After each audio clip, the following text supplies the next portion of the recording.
ఆశ్చర్యంగా ఉంటుంది ఏంటంటే ఏజ్ డిటర్మినేషన్ కోసం మా దగ్గర వస్తే డాక్టర్ దగ్గర వస్తే డాక్టరే ఫైనల్గా చెప్పాలి ఇతనికి వయసు ఎంత ఉంటుంది అనేది. మెడికల్ అంటే స్కూల్ సర్టిఫికేట్ కనుక లేకపోతే మీకు తెలుసా కొన్ని సందర్భాల్లో అన్నయ్య ఉద్యోగం చేస్తుంటాడు, తమ్ముడు రిటైర్ అయిపోతాడు. తెలుసా మీకు ఎవరికన్నా సందర్భం చూసారా? అన్న ఉద్యోగం చేస్తుంటాడండి, తమ్ముడేమో రిటైర్ అయిపోతాడు. కారణం ఏంటి? Date of birth problem. మీకు టీచర్స్ అదే మీకు నేషనల్ బాగా తెలుస్తుంది ఇలాంటి సందర్భం. అదేవిధంగా మరి ఝాన్సీబాయి అమ్మ గారు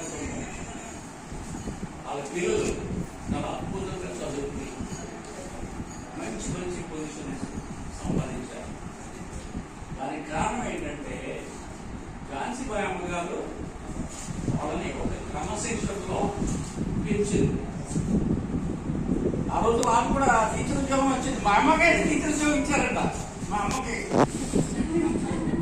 ఇస్తే వాళ్ళమ్మ నువ్వు టీచర్ ఉద్యోగం చేసి నువ్వు వేరే ఊరైపోతే నన్ను ఎవరు చూస్తారు, నన్ను ఎవరు పట్టించుకుంటారని చెప్పేసి మా అమ్మని ఉద్యోగానికి వెళ్ళలేదంట వాళ్ళమ్మ పాపమ్మ.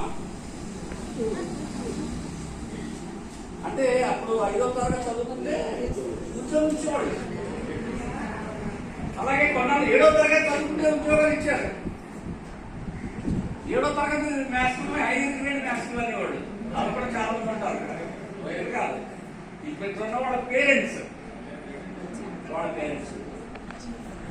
సో ఆ తరంలో ఝాన్సీబాయి అమ్మ గారి పిల్లలు ఒకే కొడుకు ఆయన కామత్ కుమార్ గారు. ఆయన ఎక్కడున్నాడు? ఆయన ఎక్కలేడా? ఆయన డైరెక్షన్ లో వెళ్ళిపోయాడు. ఓకే, ఆయన కూడా చాలా చాలా మంచి స్టూడెంట్. కామత్ కుమార్ గారు ఆయన కూడా స్కూల్ ఫస్ట్, కాలేజ్ ఫస్ట్. ఆయన మంచి చిత్రకారుడు.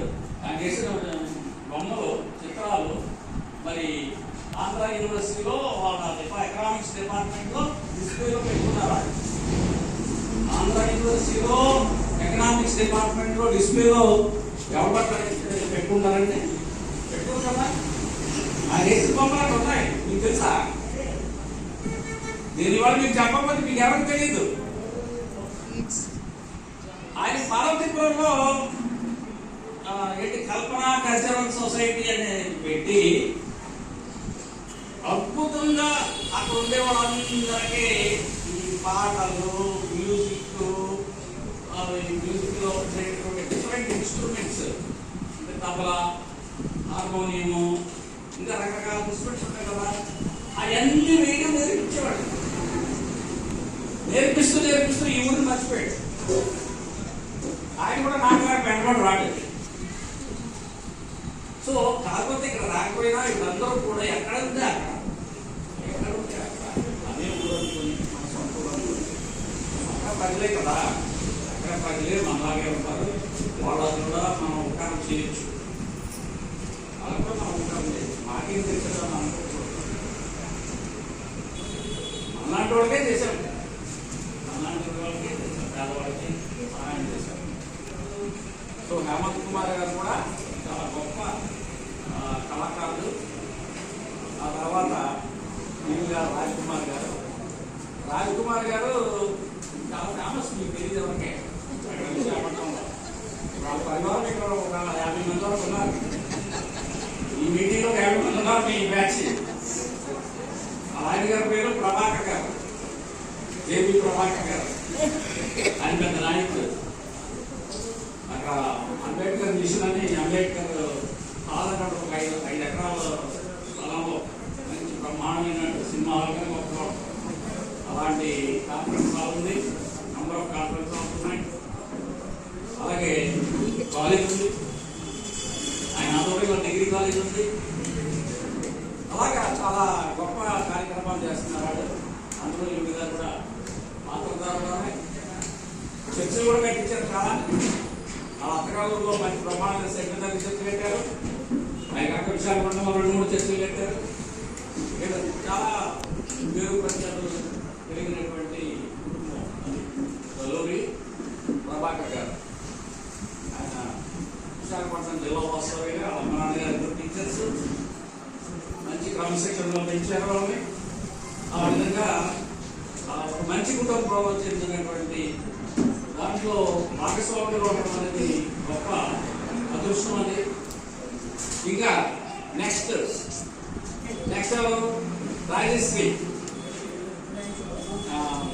రాజశ్రీ గారు ఇంకా పాట పాడారుగా.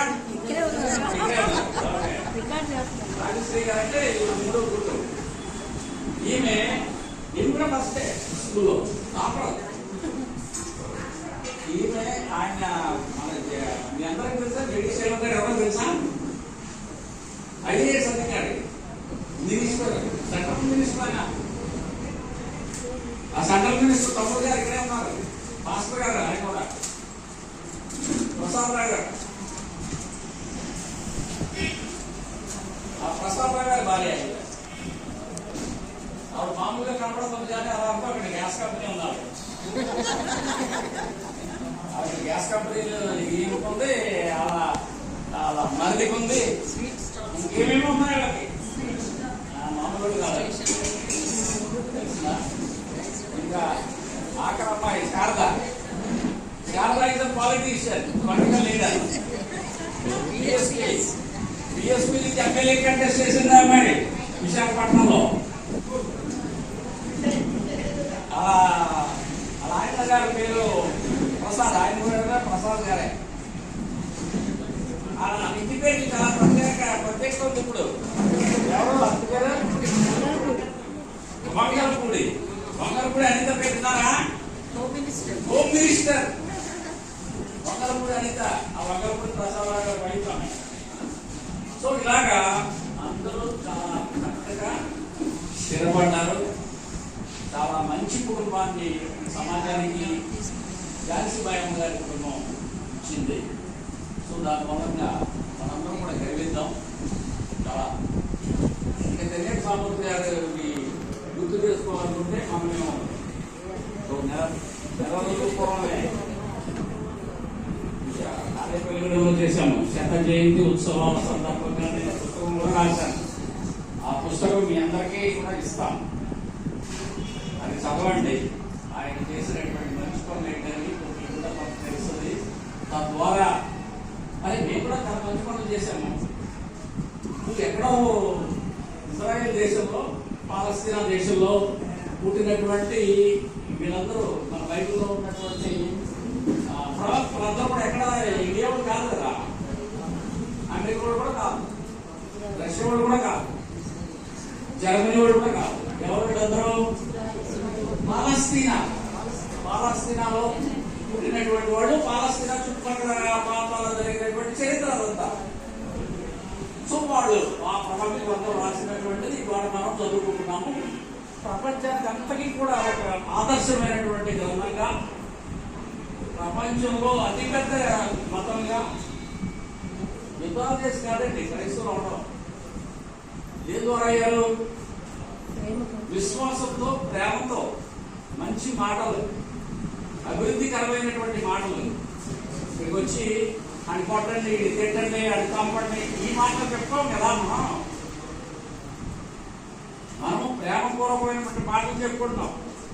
ప్రేమించండి, అభివృద్ధి చెందండి, మీరు కూడా అభివృద్ధి చెందండి, తరతరాలు అభివృద్ధి చెందండి, ఇలాంటి మాటలే మనం చెప్పుకుంటున్నాం. ఈ మాటల ద్వారా యావత్తు ప్రపంచంలో ఏది 190 దేశాలు ఉన్నాయి. 190 దేశాలు. ఈ 190 దేశాల్లో ఉంది క్రైస్తవ మతం. యుద్ధాలు చేస్తే అవ్వలేదు క్రైస్తవులు. మంచి వాక్యం ద్వారా, మంచి మెసేజ్ ద్వారా, మంచి కార్యాల ద్వారా, అనేకమైనటువంటి అద్భుతమైన మంచి పనులు చేయడం ద్వారా, విద్య ద్వారా, మరి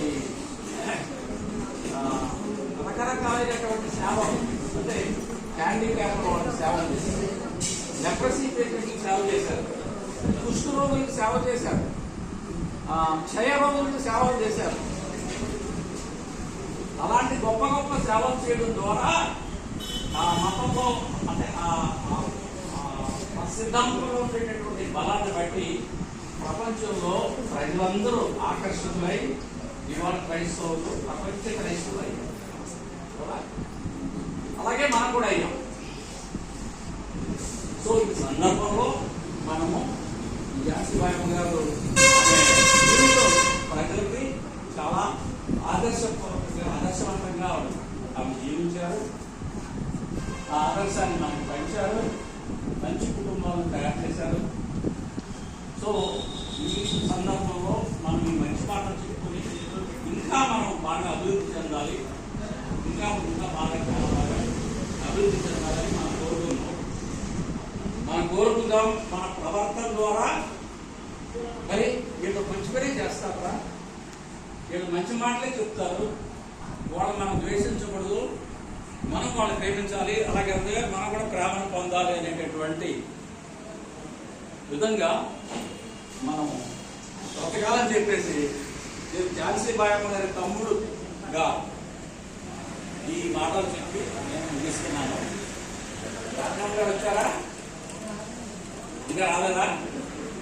అయితే చెల్లి గారు విమలం గారు ఉన్నారు. విమలం గారు వచ్చి చెప్తూ మర్చిపోయాను. కాబట్టి విమలం గారు ఏరి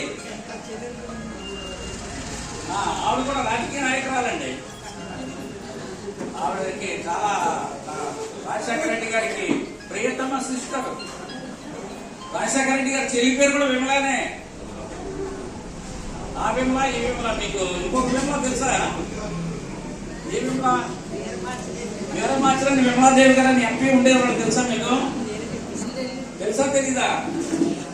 మనకు ఒక ఎంపీ ఉండేవాళ్ళు వీరమాచిరాని విమలాదేవి. ఆ విమలాదేవి గారి పేరే ఈవిడికి పెట్టాడు మా నాన్న. ఆమె ఝాన్సీ బాయ్ పేరు పెట్టాడు. ఝాన్సీ ఆ రోజుల్లో స్వతంత్ర పోరాటం చేసింది.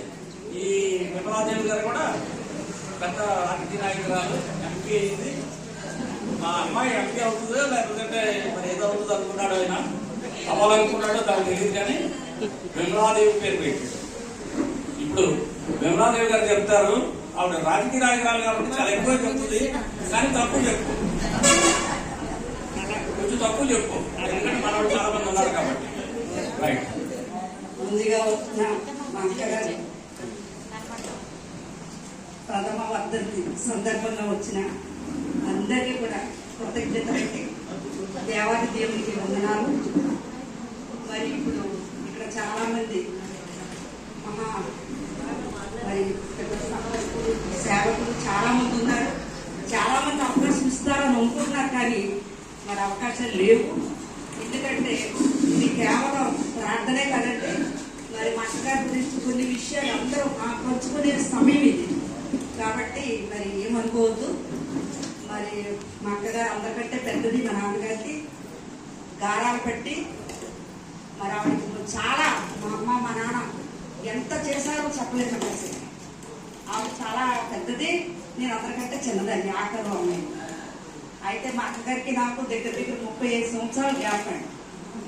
అయితే మా ఇద్దరు అమ్మాయి మొత్తం 7 ఉంది సత్తా.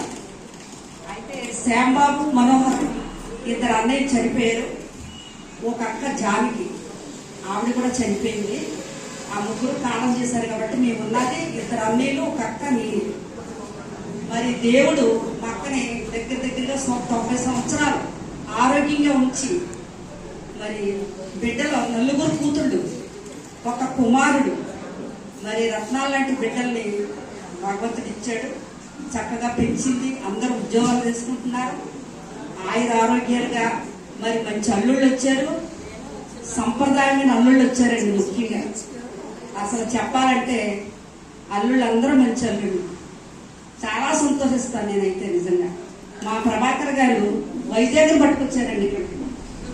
అందరూ యమహేమేలు తెస్తారు గొప్ప గొప్పళ్ళు, కానీ వారు ఎంత ప్రేమ అంటే వారింట్లో వాళ్ళకి సర్కిట్లుగా ఉండే వాళ్ళందరినీ తీసుకొచ్చారంటే ఎంత ఆనందకరమైన విషయం అండి. నిజంగా ఆ విషయంలో నేను చాలా సంతోషపడుతున్నాను.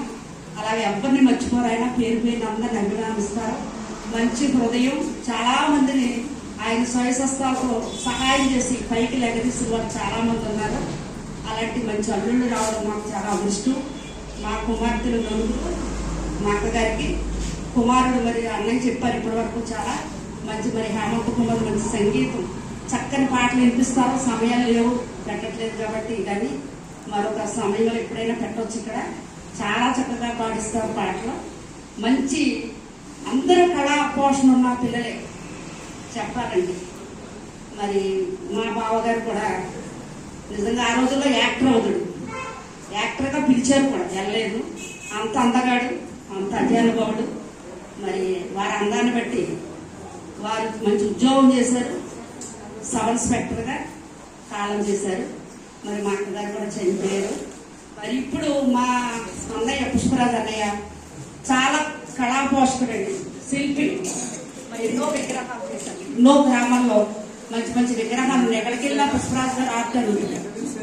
వారికి కూడా మరి 6 సంతానం ఇచ్చారు.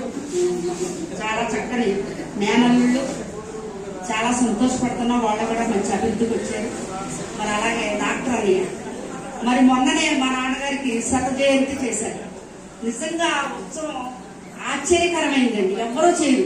చనిపోయినంత కాలానికి 100వ జయంతి చేయడం అనేది సామాన్యమైన విషయం కాదు. మా నాన్నగారి మీద మంచి బుక్ రాశారు. అందరి అభిప్రాయాలు సేకరించి మరి చాలా మంది మహానుభావులు చక్కగా మాట్లాడారు. ఎంతో మంది వచ్చారు. మరి ఆ కార్యక్రమం మొన్నే మే 10వ తారీఖున జరిగింది. మరి వారికి ఒక కూతురు, కుమారుడు, రత్నాలు లాంటి ఇద్దరు బిడ్డలు, డాక్టరు, హైదరాబాద్ మంచి హాస్పిటల్ పెట్టారు. మరి బాబు ఇంజనీరింగ్, కోడలు కూడా డాక్టరు. మరి మంచి అభివృద్ధిలోకి ఉన్నారు బిడ్డలు. దేవుడు ఆశీర్వదించారు. అయితే మా అక్కగారు అన్నయ్య గారు కాలం చేశారు. మా చిన్నాన్న ఇప్పటి వరకు మాట్లాడిన అన్నయ్య నేను ఉన్నాం భగవంతుడు దయ వల్ల. మరి మాకు ఆరోగ్యంగా దేవుడు మాకెంత ఆరోగ్యం ఇస్తారో తెలియదు. నాకు 3 బిడ్డలు ఇచ్చారు. 2 ఆడబిడ్డలు. నా బిడ్డలు 2 ఇక్కడే ఉన్నారు. నా కుమారుడు జీ దీపక్. మరి పెద్ద అమ్మాయి గవర్నమెంట్ ఉద్యోగం చేస్తుంది. చిన్న అమ్మాయి ఉద్యోగానికి సమీపంగా ఉంది దగ్గరలో. మరి దేవుడు ఆశీర్వదించండి. మరి వచ్చిన ఎంతో మంది బంధుమిత్రులు వైజాగ్ నుంచి, మరి హైదరాబాద్ నుంచి, మరి ఎన్నో ఊర్ల నుంచి ఇక్కడికి రావడం జరిగింది. మరి అందరికీ కూడా నిజానికి మీ అందరికీ కృతజ్ఞత తెలుపుకుంటున్నాము. వచ్చినందుకు, ప్రేమగా పిలవగానే వచ్చినందుకు మరొకసారి మీకు అందరికీ ధన్యవాదాలు తెలుపుకుంటున్నాను. సెలవు తీసుకుంటున్నాను.